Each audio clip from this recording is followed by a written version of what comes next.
Welcome back to the channel. Now today I'm filming a compact steel trawler that's built with serious cruising in mind. This is the Almtrawler 1200, a Dutch design from Yachtbouw de Alm, measuring just over 13.5 meters LOA. She's a displacement hull motor yacht with a long keel, hard chines and also a steadying sail as well, giving her a stable ride and a really low fuel burn at around 6 knots. What makes this one stand out is the condition.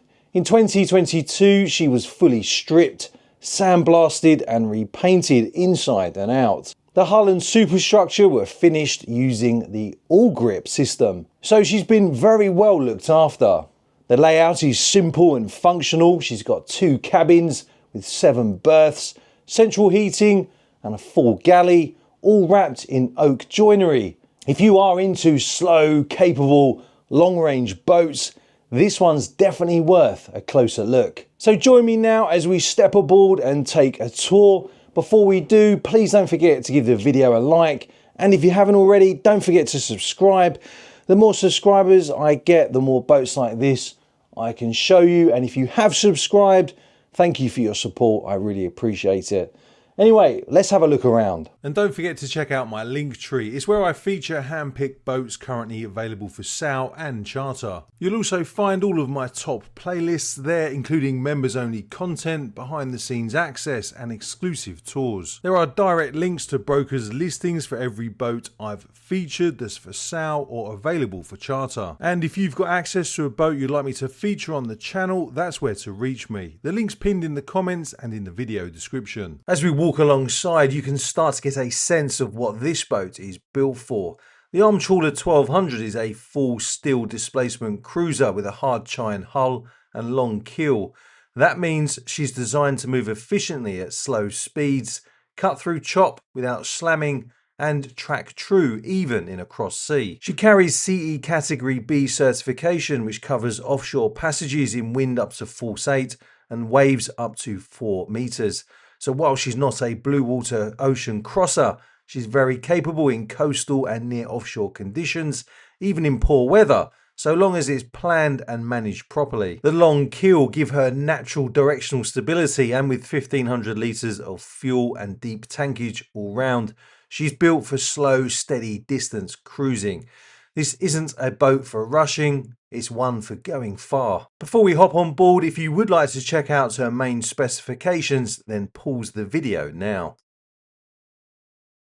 So we jump onto the boat via this boarding gate over here on the starboard side, and we'll walk around the upper deck first before I take you inside and show you around. But first thing you notice when you come up onto the bow, obviously this raised section of the superstructure here, meaning we're going to get plenty of headroom down below, and you'll see that in just a few minutes. Walking up onto the bow, you can see we've got the anchor set up here, so very much a kind of commercial setup here in terms of just how over-engineered everything is. You can see it's very straightforward in terms of deploying and retrieving the anchor here. Decent flare on the bow as well, so when you are going through the rough stuff, it does help to keep the spray to a bit of a minimum. While we're here, we'll just walk up and slowly pan around just so I can show you the superstructure there. Straight away you'll notice those traditional Almtrawler windows on the wheelhouse, 5 windows in total, and the one in the center that can be opened up to get some ventilation through the wheelhouse. The overhang up there as well, and as we bring the camera up, you'll see we have the wind deflector up on the flybridge, and of course the radar arch up there as well with our VHF radio antennas up there. So let's head back down to the cockpit along the port side deck. As is the case on the starboard side, the side deck is partially covered down here. You'll notice down to the right we have a boarding gate and a filler cap just down there on the deck as well. And again, you'll notice straight away we've got another door over there on the port side of the wheelhouse as well. So this really is a very good boat if you are thinking about acquiring a vessel to use as an owner-operator couple, or maybe even on your own. I think this is a fair enough size to be able to take out on your own and manage it without too many issues, of course, as long as you have the right experience. Let's just come out into the cockpit. Before I show you around there, I'll bring the camera back round and just show you the side deck. So nice high bulwark, and then we have our sea railing, stainless steel sea railing, all the way up to the bow, and that's obviously the same on the starboard side as well. Okay, so the cockpit, very nice sized cockpit, very spacious. Just down there we have a hatch that takes us down into the lazarette. If I walk over here, that is where we get access down into the engine room. Sliding door takes us into the saloon. Big windows there over on the left as well. That can be opened up again, so you get some really good ventilation in that space. In terms of the transom, you notice over there on the port side we have a boarding gate as well. I'll just come over and show you the other side. You can see we have a small swim platform there and a ladder that we can use to get in and out of the water. Not that you'll be going in the water today, because it is only 1 degree Celsius here in Lousteret today. But yeah, if you are on this boat and you're somewhere very warm, then that is how you'd get access in and out of the water. While I'm here, actually, if I lift up this hatch with one hand, which is often easier said than done, there we go. I'll just show you how much space you've got in here to play with. So, you know, if you're going to be cruising around the coast and you want to take your bikes with you, you know, electric bikes or whatever, this is a great place to stow them away. As you can see, because you do get so much space in here. If I can just twist my arm all the way around to show you, but you get the idea. Okay, let's shut this back up. I think we'll save the engine room, watch your fingers, until the end of the tour.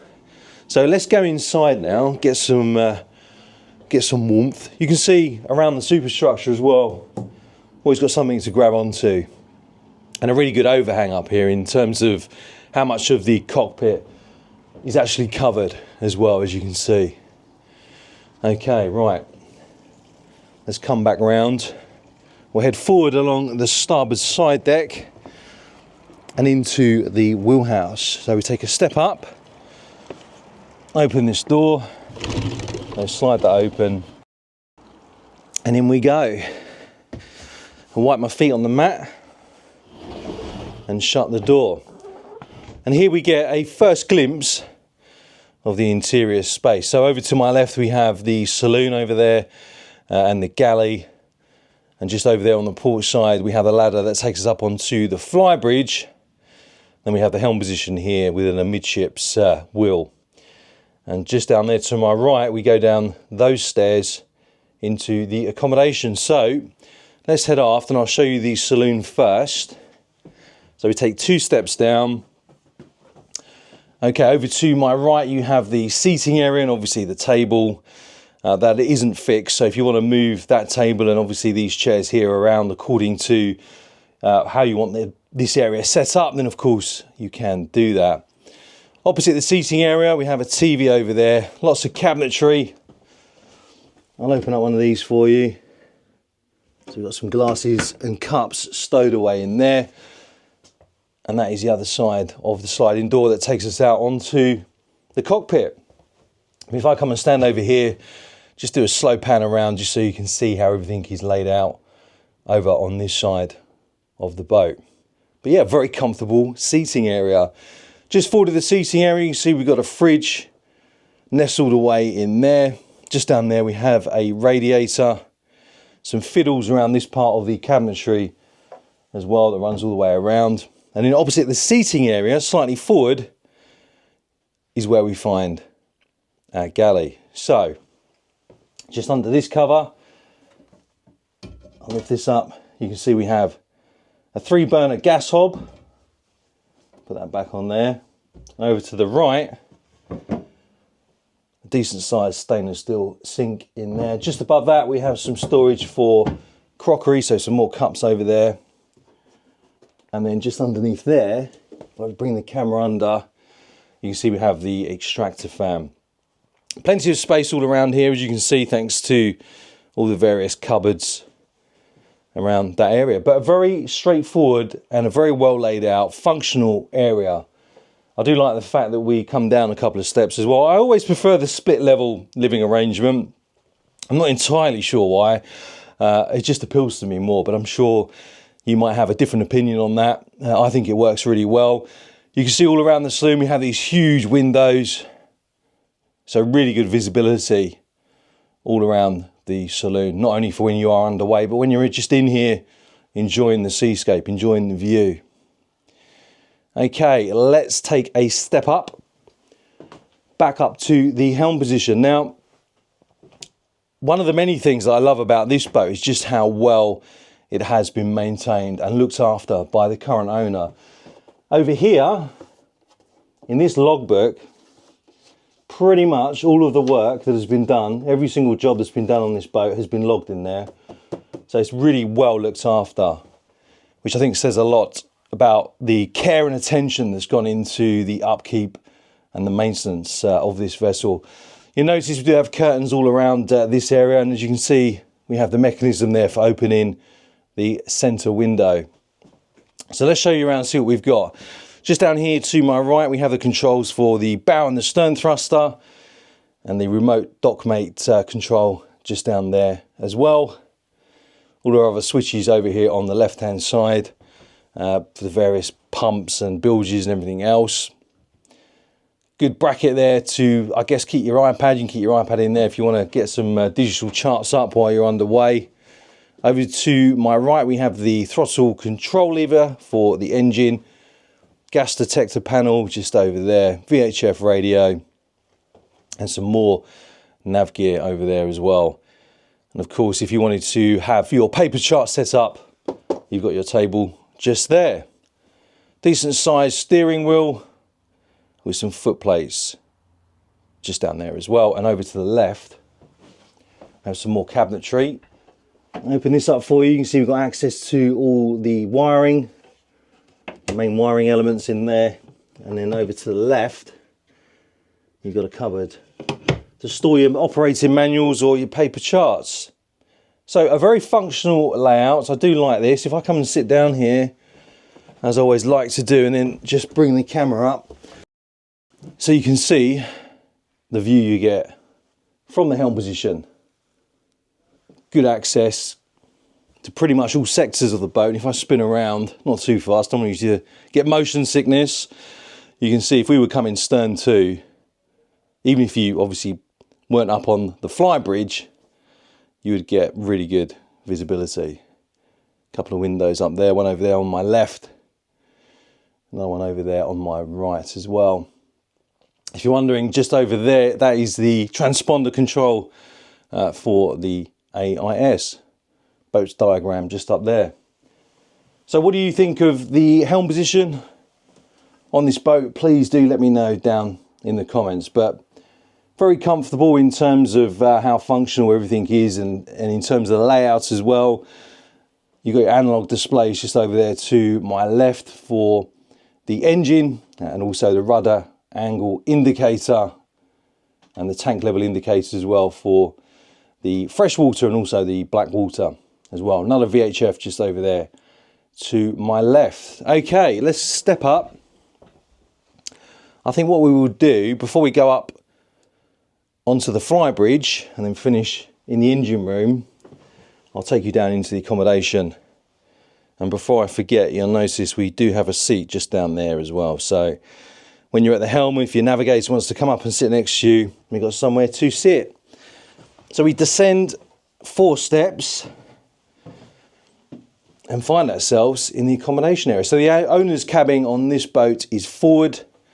Nice decent sized double bed in there. They've even found space to put some seats on either side of the bed as well. But earlier on when we were up on the upper deck, I said to you about the raised section of the forward part of the superstructure.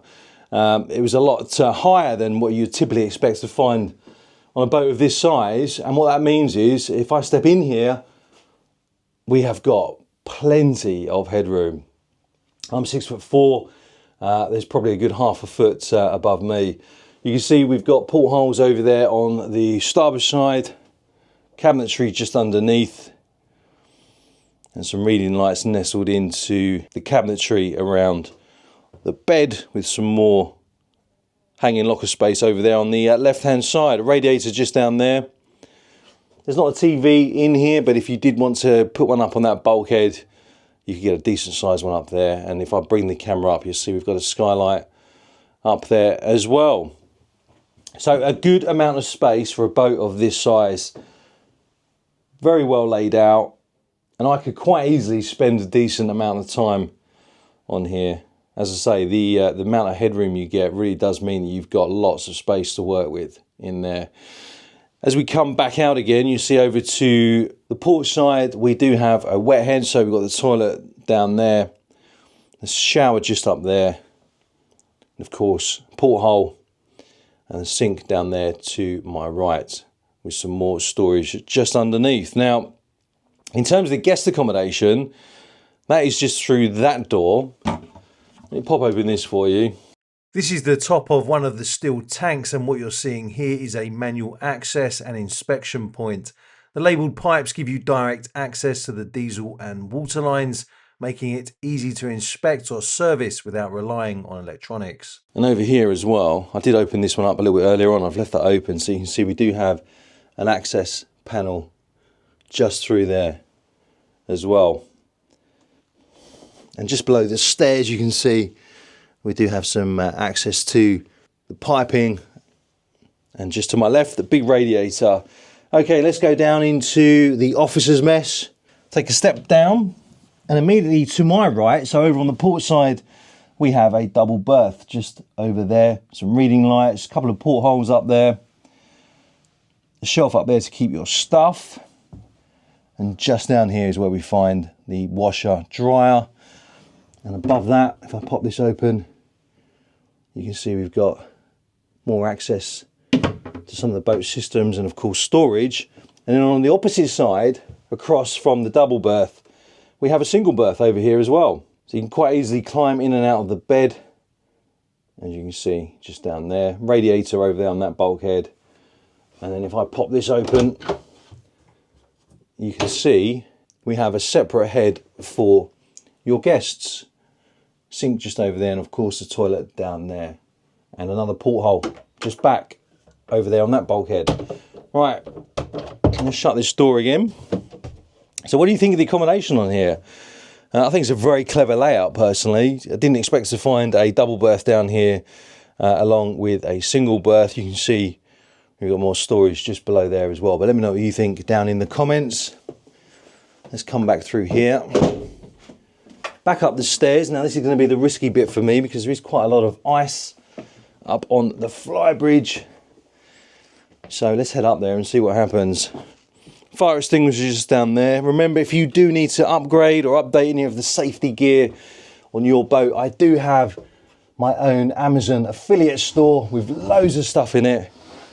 If you want to check it out, head to the link pinned in the comments, or the one in the video description. Anything you do buy really does help out the channel. So that segue brings us just up here. But look how much space we have. So of course the tender will be stowed aft. We've got the crane just over there on the port quarter. If I slowly walk over here, being very careful not to slip, and just show you, we do have a sea railing that runs around this part of the boat as well. And you can see amidships we have the helm position just there. In front of that we've got a couple of solar panels, and from here you get a really good view of that radar arch. So if you want to get a static array radar up there, you can. And you'll also notice as well, we do have hinges on this radar arch, so it can be lowered as well to reduce your air draft. But again, as is the case pretty much all around this boat, a very functional layout and lots of space up here. I guess if you had your tender in the water and you wanted to bring some chairs and a table up here, this would be a fantastic place to come and sit and enjoy some al fresco dining. You get a better view as well in terms of the way that the door is set up that leads us up onto the Flybridge. So you've got that part that slides back, and that small door just down there to my left. And what a fantastic view we've got up here on what is a very sunny day. I was here filming yesterday. It was a little bit more overcast yesterday, but if you're interested, that boat there, I've featured that, it's on my channel. The blue vessel over there, she's beautiful. I've also made a video about that one. And that one over there, the former motor torpedo boat, a very interesting boat. Again, I've got a video for that on my channel as well. So please do make sure you check out my playlist if you haven't already. There's a good way of getting access to them via my Linktree page or just by browsing on my channel. So there we go, that is the boat deck and the flybridge. Let's head back down and I'll take you through into the engine bay. Just navigate down the steps. Always easier said than done when you've got one hand being used for the camera and the other hand being used to make sure you don't slip over. Okay, let's come back out through this sliding door out onto the starboard side deck again. Open up that. You can see if you did need to get access out onto the jetty, if you're handling the lines, very straightforward. Open the door, open the boarding gate, and off you go. Okay, let's head aft. So we step down one step, get nice high bulwarks, means that we're going to feel nice and secure as we're walking around the boat when we are at sea and underway. And then we have another view of the hatch that takes us down into the engine room. So lift this up. Very easily done with one hand. Clip that on there. And then let's go down. This is why I'm glad I've got my Yacht Boy hoodie, because I don't have to worry about my jacket getting caught on anything. And there we have it. She runs a single DAF 825 diesel engine delivering 158 horsepower through a hydraulic ZF gearbox to a fixed propeller. She cruises at around 6 knots and tops out at 8 with a fuel capacity of 1500 litres. That's roughly 396 gallons, giving her a cruising range of around 1000 nautical miles, depending of course on load and conditions. There are no active stabilisers, but she's got a long keel for passive stability underway. Cooling is handled via a freshwater heat exchanger, and the shaft is greased with a dedicated seal in place. She's also equipped with SidePower bow and stern thrusters, both electric, both remote controlled. Power comes from 4 semi-traction service batteries, 2 engine start batteries, and a Mastervolt Mass Combi 24 volt inverter charger. She's got no generator, just solar and shore power, which keeps things quiet and simple. At the time of uploading, this boat is currently for sale. To view the broker's listing and get in touch, just head to the link in the video description or comments and then scroll down to the section labelled Featured Boats for Sale. I'd like to say a big thank you to DeValk Yacht Brokers and also to the owner for letting me come on board and show you around. As ever, I'll meet you in the comments. I'll be interested to hear and read what you think of this boat. I'd like to say a big thank you to my channel members for supporting the channel. I really do appreciate it, and I've got some more members only content coming soon. Don't forget as well, I do have a Substack you can sign up for, where I often write about boats on the market that I think deserve some special attention. And just a reminder, I've got a WhatsApp channel too, and it's completely free to join. And if you'd like to get in touch about anything boat related, then feel free to reach out to me. You'll find all of the relevant links on my Linktree page, link pinned in the comments and in the video description. And before you go, don't forget to give the video a like and subscribe if you haven't already. Until next time, fair winds and following seas.